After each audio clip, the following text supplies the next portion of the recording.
Hey, what's going on? It's your boy BT, and I came here to talk some boxing with thousands of True School Sports subscribers. Now, to my right, we got my pops. He is here, back by popular demand. I don't know what the hell they're putting in that coffee, but I'm ready. You I'm ready. feeling real giddy this morning. Pumped up. I'm ready to talk boxing and knock out all the comments. Come on, bring it on. Just joking, guys. Okay.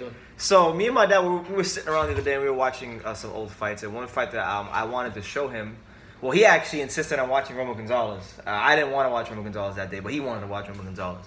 So I asked him if he'd ever seen the first Rungviasi fight, because I always thought that Romo Gonzalez got robbed and they robbed him blindly, and they robbed him of a shoe place in boxing history. It was a great fight, great performance that's going to go relatively unnoticed because of the result. So we watched it, and it reminded me, it was a great refresher on how great that performance was against Rungviasi in the first fight. But I wanted to get his take on it because he had never seen it. What did you think about Romo Gonzalez versus Rungviasi, the first fight? How it all played out? First, I have to make one thing clear. In this channel, True School Sports, the P4P of boxing will always be Chocolatito Gonzalez. Let me tell you straight up. Basically, I seen that fight. I actually analyzed it more. My son's right. It's better sometimes to see the fight a couple times and you see different things about the fight. But I think I seen the hunger, the warrior, the fighting spirit in Chocolatito like I never seen before. When he got it bleeding and when we got that cut. When he got that cut, that hole right there just seen red. It actually turned him into a warrior. His inside game, his hook and coming in, and his combinations were nasty. And I don't see, this is what I hate about boxing, I don't see how all these judges cannot see what we've seen. Yeah. I mean, how do you not give that fight to him? And I'm not trying here to argue with the fans about, oh, well, you guys feel sorry for him to move on, or this and that. I'm just telling you what I saw from the first fight and what I thought was wrong. Like I've seen other fights where I think a lot of fighters, Hogan was the last one that I seen that he got robbed and whatever, and it continues on in boxing. It's just sad that, not saying that what would have happened after that fight for Chocolatito if he would have won or not, or history or whatever, but in this particular set, that first fight with Rungviasi, what his name is? Rungviasi, yeah. He actually dominated that fight and showed his true warrior spirit, and he should have won, and he did it. If you look at the slow-mos, the combinations he was throwing, where he was landing them, hitting them hard, hitting them here, whatever, it was Chocolatito dictating that fighting after that. So, in my opinion, and I will still say it again, Chocolatito got robbed in that fight. We're not talking about the second. We're not talking about having the latter. We're talking about this fight right here. The first fight. Cost him his history. Cost him his legacy. Even though it's going to always be one of the most respected ones in the heavyweight division. Mm-hmm. And but that fight right there, I don't know how the judges judge that. I don't know what boxing's got to do besides they got all these camera videos and they got all this other stuff. They got to come up with some other ways to offset some of the judging that the judges do. Not saying that's better than the human eye, but I just think that Charlie got robbed in that fight. He came back like a warrior, fought like a warrior, and it's his side game. He was dictating the whole thing. A couple of shots, yeah, when he got wrong side got, but I gave the majority of the rounds to him. After he got cut, it was a total different. Let me cut you in the eye. Let me see what you do when you see blood. I guarantee you're not gonna go patch it up. You're gonna come out in the warrior, and that's what I see in Chocolatito, and that's why I still respect him. I still think he's gonna be the best lightweight ever that fought in the divisions, and you guys can say what you want. Everybody's entitled to their opinion, but I feel that he got robbed in that fight, and it's good to always go back. We watch all kinds of fights. We not just watch Chocolatito. We watch Holmes. We watch we watched Floyd a couple weeks ago. We watch all kinds of fights, and we just go back and see, look at it from a different angle on a slow motion more or less, and just try to dissect what the boxer did wrong, what he didn't do right, or what was done right and got robbed by. So it's good to see that. But in this case, Chocolatito came out more aggressive and he showed it. And it's too bad that boxing had to rob him the way he did. And that's just the way I feel.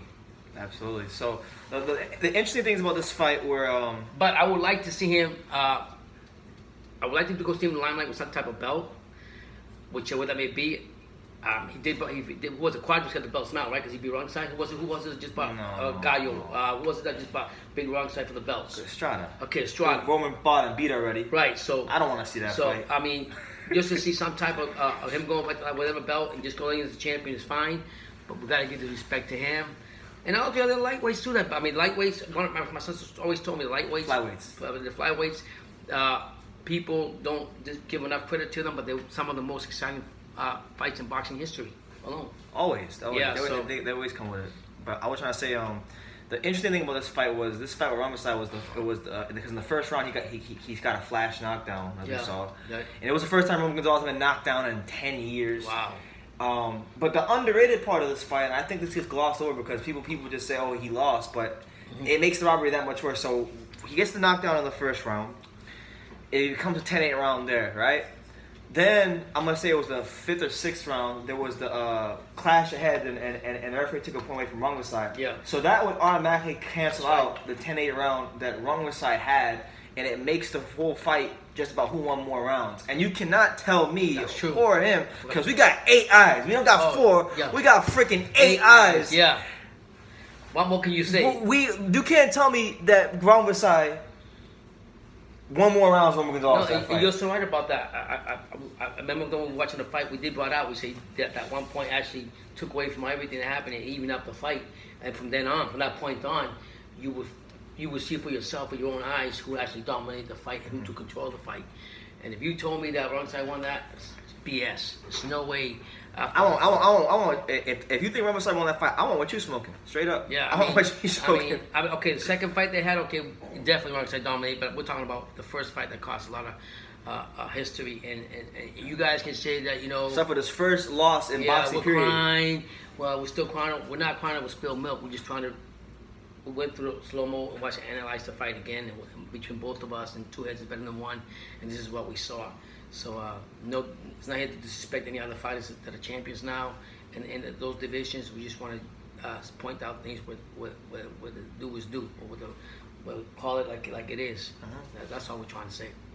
Absolutely, and it was like I was saying, it was the first time he had lost in boxing, period, because he never lost as an amateur. He was 88-0 as an amateur, and I believe he was 45 or 46-0 as a pro.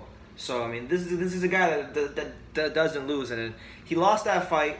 And it was another underrated fact actually about that fight is, and it gets overlooked, is that this is the first fight without his trainer for his whole entire career, which is Arnulfo Bando. Arnulfo Bando had died of a brain aneurysm a couple months after the Quadras fight. So. You guys all know when I mean we all go through in the reality of life, just like boxing is.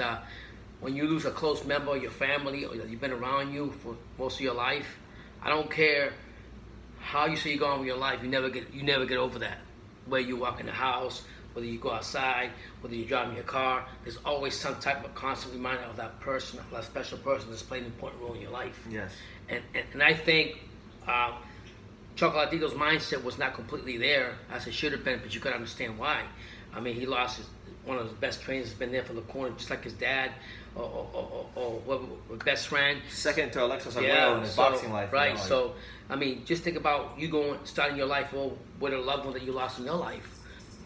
Whether it's a spouse, a father, a cousin, a brother, whatever it is, it's not easy just to continue on. You're going to always get constant reminders. And what better way and what sad way to do it than go in the ring at a time of your limelight in your life and get a shock of your life, and you can look in that corner and you see reminders of the trainer that brought you there, but you don't see him there no more. Mentally, that plays a big thing in boxing. We all know that part of the majority of boxing is also more mental than it is physical. So I think a lot that had to do with his also. It's kind of similar, and people have brought this up a lot too. It's like when Daniel Jacobs early in his career, his grandmother, who was like basically his mom, his grandmother had passed away right before the Dimitri Pirog fight, and he got knocked out in the Dimitri Pirog fight, and a lot of people will blame the fact that his grandmother passing away before the fight affected him, and it's the same thing with Roman Gonzalez. But I really don't hear people in boxing talk about that enough. I just think that boxing, politics of boxing, the news outlets, most of them, they only give credit to so many people. They have their favorite. They pick and choose.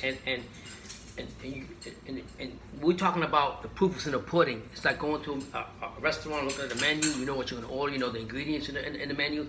The same thing is the same ingredients in the resume that Chocolatito has. His resume speaks for itself. All-time great. So I don't understand how a lot of people are not giving him credit for being one of the best lightweights, right? Flyweights in boxing. I mean, every time my son makes a video or something, or somebody talks about you don't hear much about him. Even when in the news outlets, you don't ever hear nothing about him. But he's one of the greats. He's one of the most humble, and thank God for that. God's keeping him humble, whatever. He respects everything, and they don't give him enough credit where credit is due. Mm-hmm. And I think sometimes channels like True School Sports, we need to keep this alive. Yeah. But whether it's him, whether it's other boxers that we in the past that we talk about that didn't get enough credit in boxing, we have to keep that going. We have to keep the life of Muhammad Ali going. The Hearns, the Ray Leonards, the Haglers, and so forth and so. How about Aaron Pryor? Norton. You got all kinds. You got all these fights. You got to keep the history going, keeping it alive, because we don't, you're gonna lose out on how important they were to the sport of boxing. Not just then, but what it is for now, for the ones that are coming up. There you go. So yeah, hopefully Chocolatito can if he's in a fight, so hopefully he fights him, because he hasn't fought in over a year. Didn't you say there was a belt that one of the lightweights, Edwards, vacated or somebody? Charlie Edwards, he moved up. So I mean. Well, no, that's from the weight class below. Okay, so Charlie Edwards is in his division now. Oh, okay, so yeah. So who's the big dog in that division now? You have Estrada has a belt. Okay. You have Joan and Cajas has a belt. Ooh. What's up with him? I haven't heard much about him. Yeah. Kalia Fai has a belt. I think he'd whoop you, Kalia Fai. But didn't you say he's protected or something? Oh yeah, Eddie Hearn got that boy in straight witness protection, and now he's going. Got him cuffed up. He's gonna be in more witness protection now, because and Charlie Edwards being in that division, that's a big. And let me tell you something. I think when you put boxers on the witness protection plan, I think, to me, you're hurting the boxer more. Yeah. Because you're not exposing him to better competition.